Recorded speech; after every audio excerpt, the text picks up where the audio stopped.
Assalamualaikum warahmatullahi wabarakatuh. Halo teman-teman, kembali lagi dengan kami di Lisvika Channel. Resmi diumumkan adanya perubahan skema penerima program Kartu Prakerja menjadi skema normal, makin ketat dan ada tindakan pidana hingga pengembalian dana. Dan juga teman-teman yang sudah mendapatkan bantuan sosial bisa mendaftar program Kartu Prakerja. Bagaimana informasi lengkapnya? Dalam video kali ini akan kami jabarkan untuk teman-teman. Maka dari itu, simak dan tonton videonya sampai habis, jangan di-skip, agar tidak ada informasi yang terlewatkan. Dan khusus untuk teman-teman yang baru menemukan channel kami, jangan lupa untuk di-subscribe, nyalakan juga lonceng notifikasinya, agar tidak ketinggalan updatean seputar informasi program Kartu Prakerja, bantuan sosial, dan informasi penting lainnya. Nah, teman-teman, terkait tentang informasi terbaru untuk program Kartu Prakerja ini resmi. Jadi, Presiden Joko Widodo baru saja mengeluarkan aturan baru terkait program Kartu Prakerja. Aturan tersebut tertuang pada Peraturan Presiden Nomor 113 Tahun 2022 tentang perubahan kedua atas Peraturan Presiden Nomor 36 Tahun 2020 tentang pengembangan kompetensi kerja melalui program Kartu Prakerja. Bagaimana lengkapnya? Di layar dapat kita lihat ya teman-teman, dan teman-teman juga dapat mendownload Peraturan Presiden Nomor 113 ini pada link yang sudah kami sediakan di deskripsi video. Nah, di sini banyak, kita scroll yang bagian penting saja teman-teman. Dan kita lihat untuk pasal 1 ada ketentuan ayat 4 pasal 3 diubah sehingga berbunyi sebagai berikut. Jadi untuk pasal 3, program Kartu Prakerja dilaksanakan melalui pemberian Kartu Prakerja. Dan kemudian, Kartu Prakerja sebagaimana dimaksud pada ayat 1 diberikan kepada pencari kerja. Selain kepada pencari kerja sebagaimana dimaksud, Kartu Prakerja dapat diberikan kepada yang pertama, pekerja atau buruh yang terkena PHK, pekerja atau buruh yang membutuhkan peningkatan kompetensi kerja, termasuk di dalamnya pekerja atau buruh yang dirumahkan.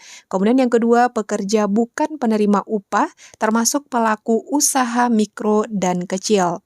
Kemudian teman-teman dapat kita lihat juga untuk penjabaran selanjutnya. Di sini pencari kerja dan pekerja atau buruh sebagaimana dimaksud pada pasal 2 ayat 3, dimaksud pada ayat 2 dan ayat 3 harus memenuhi persyaratan. Jadi, ada persyaratan yang harus dipenuhi untuk teman-teman pencari kerja dan pekerja atau buruh untuk dapat melakukan pendaftaran program Kartu Prakerja. Untuk persyaratan yang pertama adalah tentu warga negara Indonesia, berusia paling rendah 18 tahun dan paling tinggi atau maksimal 64 tahun. Dan tidak sedang mengikuti pendidikan formal. Selanjutnya teman-teman, Kartu Prakerja sebagaimana dimaksud pada ayat 1 tidak dapat diberikan kepada. Jadi program Kartu Prakerja ini tidak dapat diberikan untuk yang pertama adalah pejabat negara, pimpinan dan anggota DPR ataupun DPRD. Kemudian aparatur sipil negara atau ASN, prajurit Tentara Nasional Indonesia, anggota Kepolisian Negara Republik Indonesia, kepala desa dan perangkat desa, dan selanjutnya adalah direksi, komisaris, dan dewan pengawas pada badan usaha milik negara ataupun badan usaha milik daerah. Dan kita lanjutkan untuk aturan yang diubah teman-teman, yaitu ketentuan ayat 2 pasal 8 diubah sehingga bunyinya yang pertama, insentif diberikan kepada penerima Kartu Prakerja yang telah menyelesaikan program pelatihan. Dan selanjutnya insentif sebagaimana dimaksud pada ayat 1 diberikan tujuannya adalah untuk meringankan biaya mencari kerja atau biaya hidup.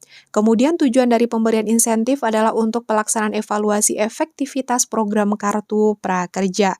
Kita lanjut untuk yang bagian ketiga. Di sini teman-teman, di antara pasal 12A dan pasal 13 disisipkan satu pasal, yakni pasal 12B, sehingga berbunyi sebagai berikut. Jadi ada 3 poin yang harus teman-teman pahami. Yang pertama adalah selain bersifat bantuan sosial sebagaimana dimaksud pada pasal 12A, pelaksanaan program Kartu Prakerja selama masa COVID-19 dapat dilakukan dalam skema normal yang tidak bersifat bantuan sosial.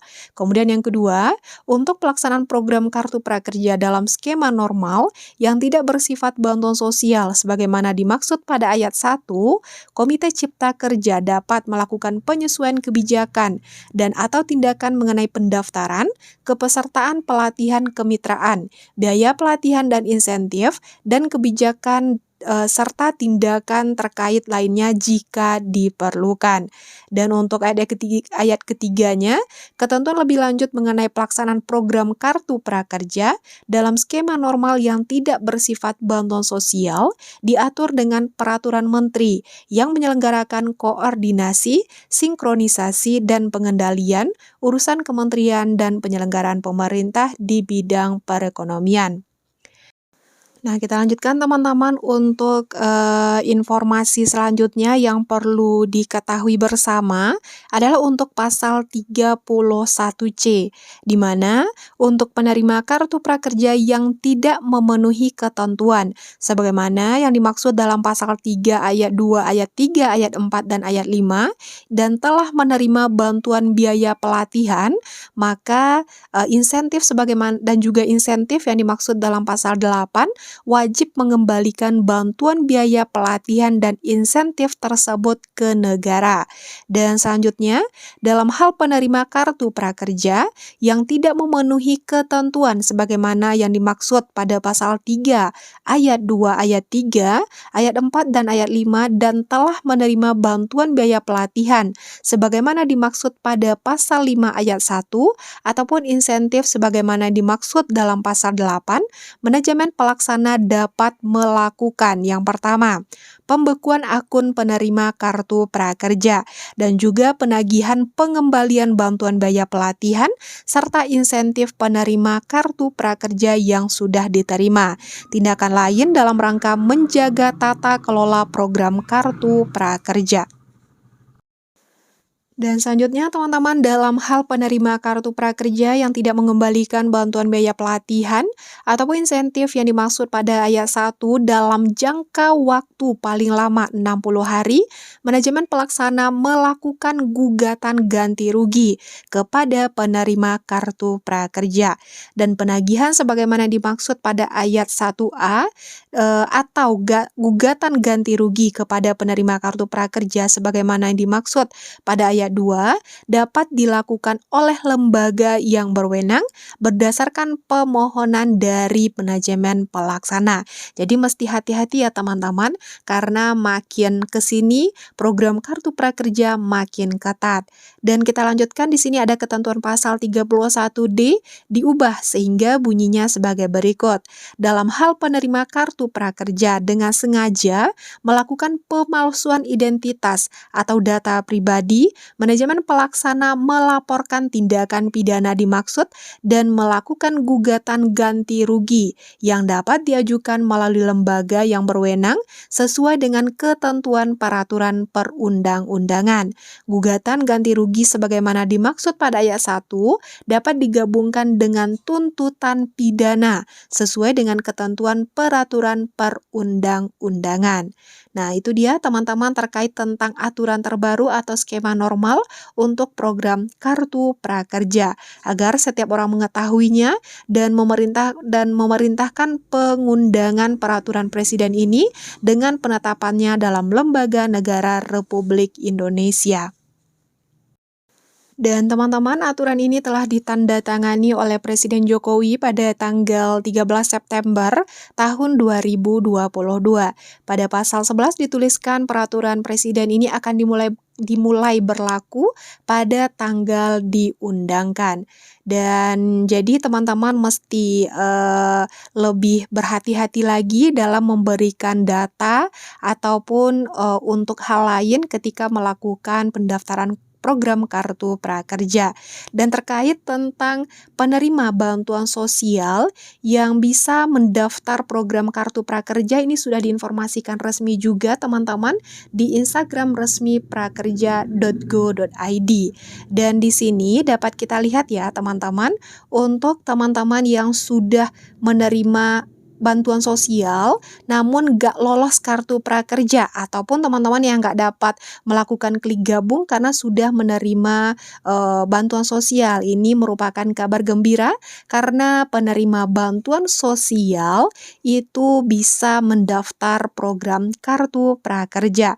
Kapan bisa mulai melakukan pendaftarannya? Nanti akan kami berikan di video selanjutnya untuk informasi terlengkap bagi teman-teman. Dan itu dia teman-teman terkait tentang perkembangan program kartu prakerja pada saat ini. Jangan lupa untuk di-like videonya, komen tentu dengan komentar yang positif, dan juga jangan lupa untuk di-share ke seluruh media sosial ataupun grup yang teman-teman punya, agar banyak yang mengetahui terkait dengan adanya perkembangan informasi program kartu prakerja ini. Kami tutup. Assalamualaikum warahmatullahi wabarakatuh.